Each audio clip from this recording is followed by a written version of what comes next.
नमस्कार, news bioscope देख रहे हैं आप और मैं हूं आपके साथ अमित झा। 23 साल का रोहित दुर्गा पूजा घूमने के लिए निकलता है, लेकिन जब वो वापस नहीं लौटता है तो घर वाले परेशान होते हैं और बाद में पता चलता है रोहित की हत्या हो चुकी है। हमारे साथ उनके घर वाले हैं बात करने के लिए। आप कौन है रोहित के? बड़ी दीदी हैं। कैसे क्या हुआ ये सब? नवमी का रात था, तो वो अपना दोस्त लोग के साथ, जो उसका एक दोस्त आलोक नाम है, उसके साथ और 2 लोग और थे, उसके साथ वो लोग घूमने जाने वाला था। तो अपना मम्मी को बताया था कि हम लोग घूमने के लिए जा रहे हैं। तो सुबह सुबह अचानक से उसका दोस्त आलोक आया, उसका रोहित का मोबाइल लेके, और बोला कि आंटी रातू रोड में हम लोग का लड़ाई हो गया था, रोहित भी भाग गया, हम लोग भी भाग गए थे, सो रोहित का मोबाइल मेरे पास रह गया है, हम लोग रोहित आया है कि नहीं। तो मेरी बुआ बोली कि रोहित तो नहीं आया है। तो वही बोली कि तो आलोक बोला कि आप लोग भी खोजिए, हम लोग भी रोहित को खोजते हैं। हम लोग रात को भाग गए थे, वहाँ बहुत लड़ाई झगड़ा हो गया था, 20-25 लड़का लोग मिल के हम लोग को मार रहा था बोल के। तो उसके बाद जब हम लोग वही खोजने का क्रम में जब रातू रोड गए, पूरा हम लोग का फैमिली को जब बात पता चला, हम लोग खोजने के लिए गए रातू रोड। तो रातू रोड में हम लोग को पता चला कि डेड बॉडी को यहाँ रिम्स ले गया था, पुलिस का गाड़ी PCR उठाया था और रिम्स ले गया था। जिंदा था कि मरा हुआ था हम लोग को पता नहीं। तो जब रिम्स पहुंचे, हम लोग का परिजन घर के लड़के लोग जब रिम्स पहुंचे तो देख रहे हैं कि छत विछत स्थिति में स्ट्रेचर पे पड़ा हुआ है, खून का नदी बह रहा है, माथा फटा हुआ है, बहुत बुरा तरीका से ब्रूटली मारा गया है उसको। तो रात को लगभग 12-1 बजे उसको मारा गया था और हम लोग को उसका शव लगभग हम लोग को 11 बजे मिला, 11-11:30 बजे मिला। नवमी के दिन हुआ था? हाँ, नवमी रात को।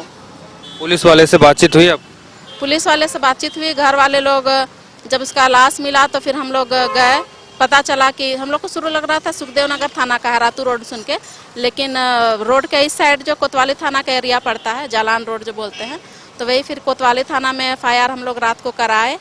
और फिर उधर पोस्टमार्टम भी, कुछ लोग पोस्टमार्टम करा रहे थे, कुछ लोग FIR कराने के लिए गए।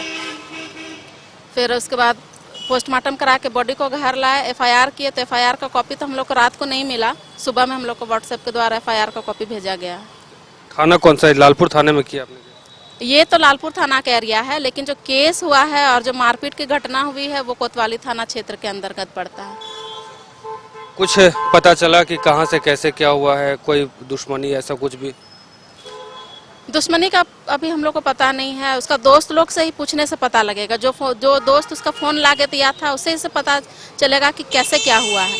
और हम लोग तो शुरू में सोच रहे थे कि उसका दोस्त बेगुनाह है और हम लोग के साथ ही है, लेकिन अब ऐसा महसूस हो रहा है ना, जब पुलिस उसको जांच पड़ताल कर रही है तो पता चल रहा है कि वो भागा हुआ है। उसको सामने आके हम लोग के साथ खड़ा होना चाहिए था और सारा घटनाक्रम जो है वो उसका जानकारी हम लोग को देना चाहिए था, पुलिस को देना चाहिए था, लेकिन वो लड़का भी भागा हुआ है। तो कहीं ना कहीं हम लोग का शक उस पर भी जा रहा है। रोहित क्या था रोहित? वो हरिओम टावर में इलेक्ट्रिशियन का साथ काम करता था, और वो जो पावर वाला जो छोटा छोटा रूम बना रहता है ना इलेक्ट्रिक वाला, उसी का देख रेख करता था। शादी हो चुकी थी रोहित? नहीं, रोहित का शादी नहीं हुआ था, 23 साल का बच्चा था हमारा। क्या मांग क्या करते हैं सरकार से? अब मर जाने के बाद क्या मांग करेंगे? मुआवजा और न्याय का ही मांग करते हैं मरने के बाद।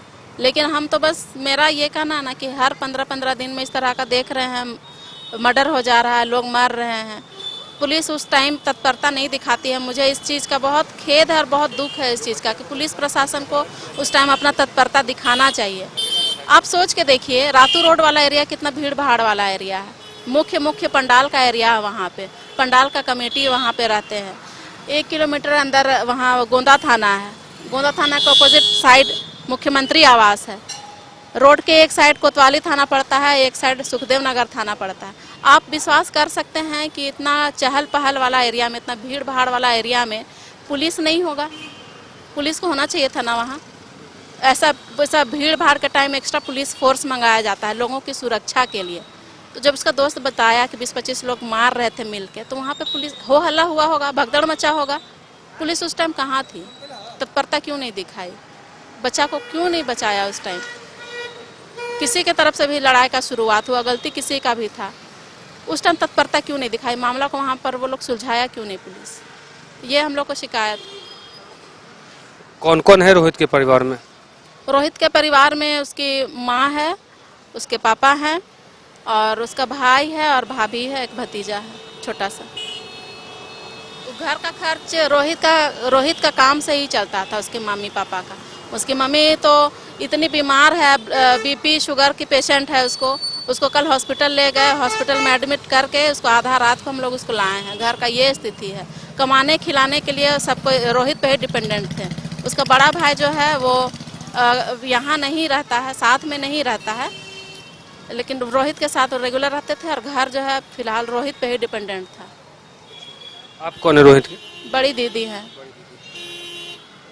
तो रोहित 23 साल का लड़का दुर्गा पूजा घूमने के लिए निकलता है और घूमने के दौरान उसकी जो है किसी से झगड़ा होता है। झगड़ा होने के बाद उसकी हत्या हो जाती है। अब उसके दोस्त हैं, घर पे आते हैं मोबाइल लेकर के और घर वाले को सूचना देते हैं कि रोहित हमारे साथ नहीं है, वो कहीं गया है, अभी तक लौटा नहीं है। तो घर वाले का कहना है साफ तौर पे कि रोहित जब झगड़ा हुआ, हालांकि गलती किसी की भी हो, लेकिन जब झगड़ा हुआ तो पुलिस कहाँ थी उस समय, बड़ा सवाल उठता है ये प्रशासन पे कि आखिर उस समय पुलिस या फिर वहाँ पे जो भीड़ इकट्ठा थी वो आखिर रोहित को क्यों नहीं बचाया। अब देखना यह दिलचस्प होगा कि कोतवाली थाना में इन्होंने एफआईआर किया है, क्या कुछ सुराग निकलता है, कौन इसका जिम्मेवार है। फिलहाल मुझे और हमारे सहयोगी राजबलम को दीजिए इजाजत। देखते रहिए न्यूज़ बाय स्कोप। धन्यवाद।